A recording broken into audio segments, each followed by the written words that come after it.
How did you find out about our shop? That's the big one, because that's how it started, right? Yeah, I had a guy, I was throwing sheet metal across it. Yes. I was trying to bend sheet metal, Mike was there. And I think I was on my 5th try, and I've got a small temper. And across the shop went this sheet metal, and there's a guy named Jerry Kemp. He was visiting Mike, because Mike was doing his annual on his RV. And he says, well, you need to go to D&D. And I said, well, who the hell's that? Oh, you don't know about D&D? They're in Covington. They do old cars, and they know metal. They can do anything you want. And I'm like, really? I'll have to look them up. Down the line, about 2 years later, where I had to do the sheet metal. There's no alternative. It had to be done. Ted, who does old cars too, he wanted to go check out D&D as well. So we pretty much went over on a cold call. We just showed up. And, totally uninvited. Yeah. And I was in the office saying, you know, I'm so-and-so, I'm Rick Schultz, I'm building a Hatz Classic biplane, and I'm looking for someone to help me out on some sheet metal. And then here come Roger. Hey, I'm Roger. I like hatches. I know what Hatz is. I'm building a Waco, you know, I'm restoring a Waco. You know what a Waco is? And from then it's like, hey, we're amongst everything. Pretty sure he had the struts right there in his office. Yeah, we looked at his struts, he did, and everything. Cowlings on the wall. Some other parts, and like, well, shit, we're in the right place. So. Took the tour. He showed us the tour with the cowlings and the Northrop and So I was all the rest of it. We were like, if they can build a Northrop. You were doing some kind of cowling for an Aronca or something. Yeah, I think at that time, I was doing Aronca cowlings. Yeah, I had to build 2 side by side. So yeah, we put it up on a trailer out of Mike's shop and laid it Down the road we went. hauled it to D&D. 9 miles on the back roads. Yeah, yeah, and then it did me no good because the first thing we saw was a state dig. That's right. A state cop, like trying to be sly and everything. He's checking it all out. You know. Oh man. Kept waiting for the lights, but we managed to get away. We didn't get them, so we went to. Because the wheels were overhanging the trailer. We had to build that little. It was a mess. Right. So I was going the back way to keep out of, you know. So but we went into D&D and it's got the radial on it, and the first thing he did was get oil all over Matt. So I said, he's the guy. I've got pictures of it, like covered. He's the guy. He's the guy got to do it. So he did it. So the dealer who I bought the engine from, his son is an engineer, and at the time they weren't real busy. So he gave me a bunch of renderings of different shapes of the front end. It was pretty much what my mind's eye was seeing. So Matt just hung them up all over the place and started making metal parts, and it just became what it is. Well, I think you came in just for the cowling. Yeah. Just the cowling. And then the speed. And we're, of course, you know, we don't have exhaust. Yeah, you don't have exhaust. At the time, they didn't offer exhaust. So build exhaust. Well, then we got that prototype exhaust, and it was a disaster. Yeah, didn't fit at all. So I got lucky and ended up having to make exhaust. Yeah. Now they offer it. Believe it or not. But it's still not as pretty as this. No, it's octagonal shape. It's got straight. It isn't round. I got the gold at Oshkosh, so I think you guys know what you're doing. Well, and now you guys have the presence at Oshkosh every summer. You got Mark up there giving the metal bashing, which are very highly attended, I might add. Yeah. Next time I pop through there to say hi to Mark or whatever, there's 25 people in there. Yeah, but I don't know if we wanted to start from the very beginning or not, but the guys sitting around me helped me on this thing. When I started, I thought I could do it all by myself. And that wasn't the case, you know, so I had to swallow a lot of pride and go get some help. But my wife helped me all the way. And Mike, he'd been bugging me for years since we worked together in the airline back in the 80s. Man, you were talking about making a bigger garage. So I could build my plane. And I said, no, you just need to move up here. Yeah, so he had a big hangar, so that's where I built the plane. Well, I was coming back from my last deployment, and I got a call, I think it was in Guam or somewhere, and he said, hey, you know, why don't you come up here and build that airplane? I'm like, well, you know, I started thinking about reasons I couldn't, and there wasn't any. It's like, well, you know, let me talk to my wife. That might be okay. Yeah. Then I talked to her, and we rented our house, and we moved up to where you were, and I built the whole plane there until the front end needed its stuff, and then we took it to D&D, the rescue. And D&D, Roger yeah. says, have you covered any airplanes before? And I said, no, just model airplanes. So he said, bring in your horizontal stabilizer or something and I'll teach you. So I brought it in and he shut the whole shop down and showed me how to cover, taught me how to cover and rib stitch and all that. And who does that? Yeah, and your wife's a better rib stitcher than you I are. am, yeah. Yeah, she is. She learned quicker and was better at it. Yeah, but we know you, Rick, and was Tom stubborn. Sawyer, Huck Finn thing comes into Yeah. play there. You know, all the time. You know, you won't believe how fun this is. Well, that was Well, it turns out it was a good investment for you. yeah. Because you teaching him how to cover things came into play because he then later on helped Yeah, you He did help with me, the yes. cabin. Yes. Yeah. So that was a good investment, a good return on investment on your part. Yeah. You bet. And it helped with the color, because at first it was going to be a blue color airplane. Well, that's- and he that's- wanted the that's- antique. that's with it. Kathy. And then Kathy sees your airplane. She and was, says, as soon as "Oh, she no. walked in the door, Oh no. Rick's full name is Damn It Rick. Right. And she walked in the door and said, Damn it Rick, the airplane's going to be red. Yeah, since I lost use of my arm, Ted's been doing all the maintenance, trying to get this thing back together. So we can take it back this year to Oshkosh, into the home built hangar, in the spot of honor, they call it. So it'll be there in the big tent, so people can look at it. That's pretty exciting. Yeah. In an airliner and look down, you can see where all the airplanes were. Oh yeah. You know, we could see where the Hatz was. I was hoping. So to we knew get- it was going to win dead grass for sure. Yeah, I was just hoping to get that or a workmanship award. I didn't expect to win it, but Well, that totally floored me. one of the conversations Still you there. and I always had, because Rick always came into the shop and Bugged you to know death. he'd come in and it was great. I knew when Rick would come in, we'd get some things done. He would tell me his ideas and what have you, and we'd work on that. And Matt would say, no, we're doing it But this way.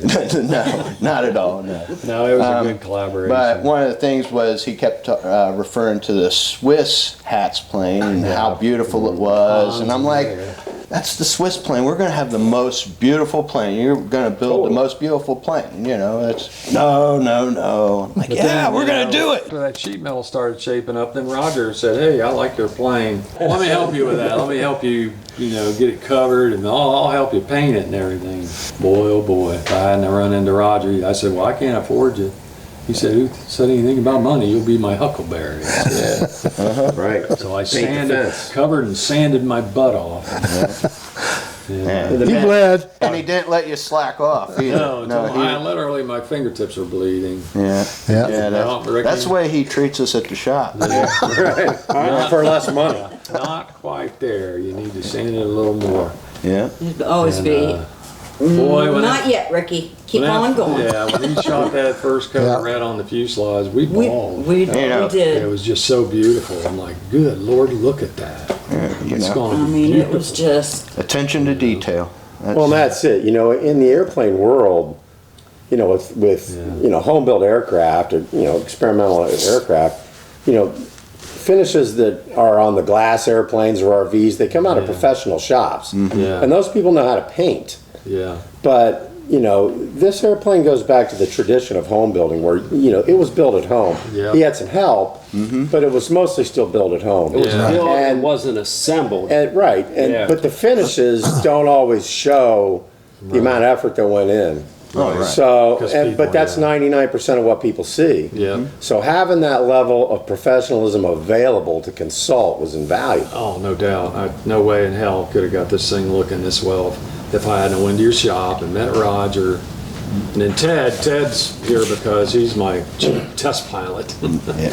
He had the guts enough to try. I was the only guy that didn't step back, Yeah. and everybody else stepped back. Yeah. So he said, I'll fly that thing. Let me see your weight and balance. Yeah. Good enough. Good enough. And he flew it, and we became, over this build, he's building one as well. We became good friends, and with my illness, since I have cancer now, he'll be the person to chauffeur this thing around and be the caretaker. It's an honor, and I am. That's all. I'm just the hired gun, basically. And, If American, and you know, the airplanes, it's always going to be Rick's airplane. You know, Rick built the airplane. No matter where it ends up in the future, it's always going to be Rick Schultz's airplane. yeah. You know, everybody else down the line from there is just the caretaker at that point. That's the way it is with the cars. Yeah. At the level that you guys That's right. work, that's the way it is with this airplane. And our goal is the same, you know, amongst all of us, and that's get the airplane out for the people to see. Yeah. You know, it needs to be at air shows, it needs to be at fly-ins, you know, every place we can take it, because it's an inspiring story and it's an inspiring build. Yeah, I want people to see it and maybe start building one of their own, you know. And you never know when you're going to inspire someone. You don't. You know, whether it be somebody that had always wanted to build an airplane or build a Hatz, or maybe it's a kid. You know, the parents take them to a fly-in and the kid. That was one of the things. My son, he was there. He worked on this He with helped me. too. Yeah, he was, He had his hands on what, it. 12 years old, 11 years old at the time, something like that. Yeah. Well, and that's, you know, that's one of the goals here is to, you know, use this airplane to inspire people going forward. Oh, yeah. And I love to hear it and see it fly too, just about as much as flying. You know, it's a delight to fly, but just seeing it and fly after building model airplanes, that's what I did most of the time. And it's just the same for me to see it fly as it would be for me to be flying it around. You know. Well, Rick, I will say it's been an honor to help you out and guide you along the way. Shoot, I've And been lucky. it's changed your whole life. I mean, my has, goodness, yeah. you've moved here to our little airport, Yeah. and you're based here now. Yeah. And it's just, It's made. I've met so many. I'm good very friends. Yeah. honored to be a part of it. Oh shoot! So. It's my honor and my privilege to have you help. Well, sometimes it feels like it was supposed to happen. Yeah. You know, you guys had the shop, you know, the website on the shop says come for a visit. Yeah. So we're like, it says come for a visit, let's go for a visit. Oh, you yeah. know? Yeah. And we met you and the rest of the guys in the shop and Mark. Yeah. And we said, well, this is the place to do the work, no doubt. You know, it's close. You guys obviously have the professional ability. And then after that, it became a friendship. Yep. You know, and it led to this, you Yeah. know. And you get here, it gets set up, and it just feels like home. Yeah, You it's know. true. We've met more good friends over this course of building this plane than we could ever imagine. Right. And Paul Proberesny always said that, you know, it's the airplanes that bring you to Oshkosh But yeah, for the first time. After that, it's the people. yep. That's You right. know, and that's our Bradhead family. People we see once a year. Yeah. And Yeah. we renew friendships. We make new friendships. Yep. And I it love stages us for Oshkosh. And then Oshkosh is the same thing. Yep. You go up there and you see people you only see once a year. Right. But they become part of your family. And it's become that way because of the airplane. Yeah. And because of the build and the people you meet along the way. That's it exactly. You know, I mean, we deal with customers day in, day out. And I've become friends with a lot of people I've done projects for, but I don't think I've become as close to anybody as, you know, Yeah, we you give each other guys. crap all the time. And, you know, it's always exciting. I see, if my phone rings and it says Rick Schultz on it, I know he's never got picks it up. something colorful to say, and I'm going to be laughing by the time, you know, and, Oh, I had a blast. Be okay to get the cowling to show, Oh, sure. Sure. Should we get it? yeah. See, not just a normal door, which people see as a piece of flat metal, but then got you the look at rolled this edge. one, the rolled edge all the way around is just Bud Davis phenomenal. really like that. not to mention Oh. now the And the pivots. hinges, I mean, not just a regular hinge pin, no, we got They articulate just out. over the top. Oh yeah, those, I made a design and Rick's like, oh, I like that. Yeah. You can't put that on anybody, do louvers like that for anybody else. I made the louver die and I destroyed it. So one of we a kind, Yep. So that was one of the things. Yeah. yeah. That's beautifully shaped. And then we've got the speed ring, we'll bring that up next. Yeah. Yeah, it's all, they all got rolled edges with wire inside, which is awesome. Because you did come in with the remember cockpit trying to- surround, Yeah. and you're like, you're gonna redo that. After I was That got doing all laid that, down better. yeah, fix that. And That's you did hard. that, and man, it just lays down really well. Yeah, but They I don't they know really what I liked really. the way the sheet metal was on this thing. Well, that's good. That was. Well, before this went to D&D, I threw a there lot of were sheep many times that he would say, I don't know if I'm gonna get this thing I don't know if it's gonna get done. Hey. Remember what we said in the beginning, Yeah. that it's not about the destination. It's about the journey. And it's been one Maybe we'll set it down on the hell of a carpet. Yeah. It has. Really Lay right down the has. chair. There's a beautiful speed ring. Look at all the hardware on the inside. Yeah. Rolled A lot of edges. people trying to figure out how we held that on. Oh, One of the coolest things is that, you know, I don't mess with airplanes that much. You know, I do sheet metal, so then Rick's telling me. And I found out that you don't just bolt this No. to the motor and that. Right. And they're like, oh, it's held on by, you know. It's got a float. Right. It floats on there and that. And I'm like, little bit. what? Okay, well, I'll figure something out, Rick. and it has to come off every year for the Yeah. condition inspection. Well, I figured we'd just pull it off. So that was the thing, is Rick told me it has to come off, on and off, and it's only held on there by pressure, you know, a little bit of pressure. It's just, I'm like, okay, where are we gonna mount it to? The rolling And then pin mount he's like, well, we and can all mount here. I'm like, oh, yeah, you know. And so I figured made it out. cardboard templates and took a picture and I'd send it. So a lot of communication between photographs and text messaging between us. So, you know, he gave me, I had these guidelines to go with and then come up with, how am I gonna mount this? Okay, we figured this out, and then I come up with some designs. Got a bracket that works, now we gotta make it look pretty, you know? And that's a big thing. We did a couple different iterations of that. And the cool thing was that these just, that's it. This is part of your motor mount. This is what holds it in. There's not he didn't want any rivets on this thing at all. Nope. So all you do is, and that holds in, and the motor mount Goes in the clips rolling. right in there. When you push it on there, it squeezes it and holds it. Checked it out. He looked at that. But the really beautiful hard. thing is, Did he? Oh, yeah. you know, a detail that, you know, you would never see, that people never see, are the rolled stiffeners. Oh, yeah. On the back of the spring clamps. Yeah, I mean, of they're, I mean, a lot of people the look pieces at that. are art in their own right. Yeah. You know, Well, because Yeah, they wanted to know how that the hell rolled that thing was held bead on. gives it a spring, you know, that it wouldn't have otherwise, and a stiffness and strength. Right. It's made to move a little. Well, that was the thing, and I kept thinking, okay, we're gonna have movement. Well, as the engine grows. What's gonna grow with the engine? What's gonna withstand all the Yeah. vibration and not crack and break too It's while hot, we're doing you it? have to have at least a quarter of an inch where it can grow.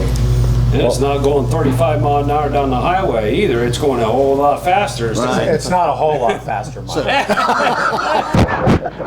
I can tell you. still, you know, I watch the trucks go by me on the way home. A little good headwind. I think the thing that I found most impressive was that you did all that on the planishing hammer, and that started out as a single sheet of aluminum Yeah. to start with. Yeah. You know, so you got a flat panel of aluminum Well, at the that, beginning, and this at the end. Yeah. And that to me is took a while to the get that impressive shape, part of the craftsmanship. oh, well, Steve, the thing you don't know is that I made really two of them. Because I made one, I didn't I made a like it. half of one to mock up on the plane to take photographs of to see if Rick liked the shape of I it. did not. I remember. And that. I rolled the back edges, everything. So I took that half of cowling and I put it on the side, took a photograph. Then I put it up top, stood up inside the cockpit, shot down, moved to the other side, took another photograph, and he comes back, I don't like it. It I don't was- like the shape. It's it was you too gotta much. take this off and that. Okay, no problem. It So was just too it's a much on process. there for him. And that's when he was saying, damn it, Rick. Yeah. no way. This was, this is a challenge. If I remember. You know, it's got an airfoil shape Yeah. to it. You know, it's going to affect the cooling, and it's Yeah. going to affect how the piece looks, and this affects how the whole airplane looks. Yeah.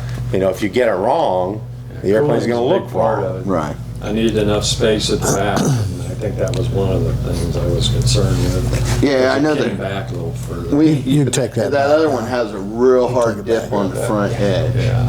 And one of the biggest stipulations that you had was no rivets. Right. So I can't. I didn't really want any. I didn't want to I don't want to weld anything. So it was, how am I going to make this? Okay, let's see how good I am at math, and I got to figure how much metal do I need, and you know. But it worked out. It did. Yeah. I had a plan. That is the jewelry. Yeah, that's It the is. jewelry. It really is. It was fun. I enjoyed the whole process. It's kind of a dying art Yeah. to be able to produce at that level. Right. You know, and if you don't have the opportunity or the reason, it is going to die. Yeah, especially the You know, lower so- screw and everything. It's just incredible. And that's the Well- big thing right now is, and I know like in the aviation world, you guys are trying to get the younger generation to come in, and Right. we're in the same boat. Yeah, you sure. know, there's young guys that are into it, but we're never a big career field. Right. But we need the guys to come in and be able to do this. They got machines that can do it now, but they can't do it without us. But it doesn't do it with the artistry. You're absolutely right. It's not the same Right? type I mean, of you artistry. can feel the love and the heart that went into those parts. You know, you can see it. You know, and where it really plays is the details that you don't see. You know, when you open that cowling up, the boot cowl inside of the airplane to check the oil, and you can articulate that rolled edge panel out of the way on those hinges, It's it neat. could have just been a piano hinge. Right. And on most airplanes it would have been. But not on this airplane. On this No. airplane, it's an articulating hinge to get it out of the way. Throw your little rag up there. Right. Well, You do the second time after Rick corrects you when you're laying the panel onto the other panel, right? he didn't give you. I made him little pins to slide in there, so that door stays up Oh, and he out didn't of give the me way. those. I He didn't get lost those. them. He lost them. I'll have to make him a new Damn it, set. Rick. I lost it. Yeah. Kathy, let's hear what's your impression of all of this that went on? Oh, man. Can you? Well, he was talking about the parts that you don't realize that the first time that I flew in the plane with Ted,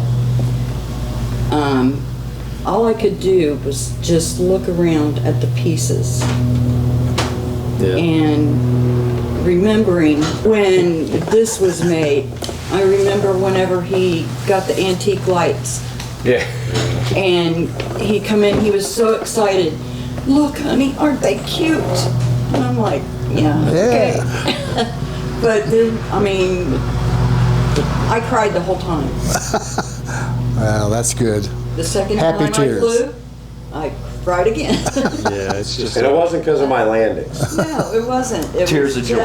Yes. I mean, it just, the emotion, you see all the work that goes into it Yeah, every you time. remember all that. And you remember all those memories, All right. and that is what, I can relate to that. Yeah, it's just. nobody can, From my experience at Oshkosh. like the kids that made our t-shirts. Yeah. He said, most people, whenever they have a baby, it takes 9 months. Your baby took 10 years. And he said, and you have shown that it can be done. And those boys they were just amazed. Yeah. Totally amazed that you could make an airplane. I mean, Some days is longer than 10 hours, or it's longer than an 8-hour day also. Yeah. oh yeah. It was, if you're having fun, you keep working, Yeah. Yep. and some days I would just come and clean the shop. The thing was, you had to put hands on it.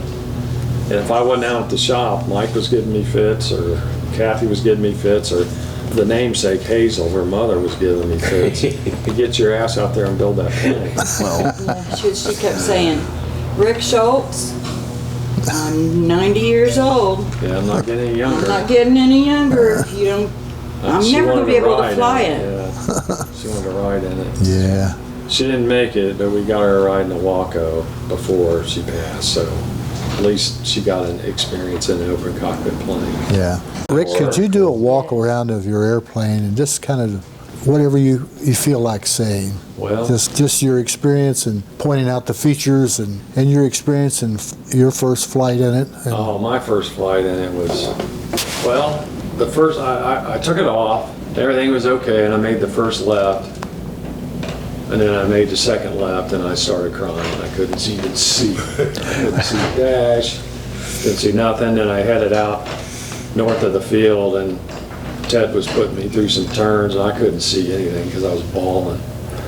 He did not share that at the time. And he's like, why don't you shoot some landings? I'm like, I don't think I can. He's like, yeah, you can. So I tried to shoot a landing. I'm like, Ted, you're going to have to take over. I can't see. I'm crying. And he's like, what? Bounce. Okay, I got the plane. So that was my first experience. And the second one, I was crying too, but I finally snapped out of it and started flying the plane. Which one was more emotional for you? The first flight that you flew or watching it fly for the first time? I think watching it fly for the first time. Watching it fly. But it was almost as bad, I would say. It was rough. I want to cry just thinking about it now. I can't imagine what it was like watching it go by and hearing that sound for the first time. Oh, yeah. Yeah. Damn it. Damn it, Rick. You assholes. Well, It's okay. I can walk around it a little bit and Yeah. maybe remember some things.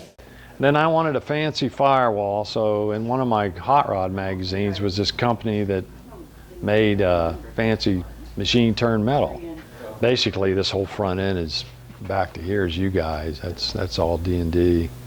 And the center section, I wanted, the plane is supposed to have more of a gap than that, but I wanted as close a gap as possible, and I wanted it as smooth as possible, and I wanted the back end to mate with the trailing edges really well and smooth. I wanted it as smooth like glass as I could, and it came out pretty good.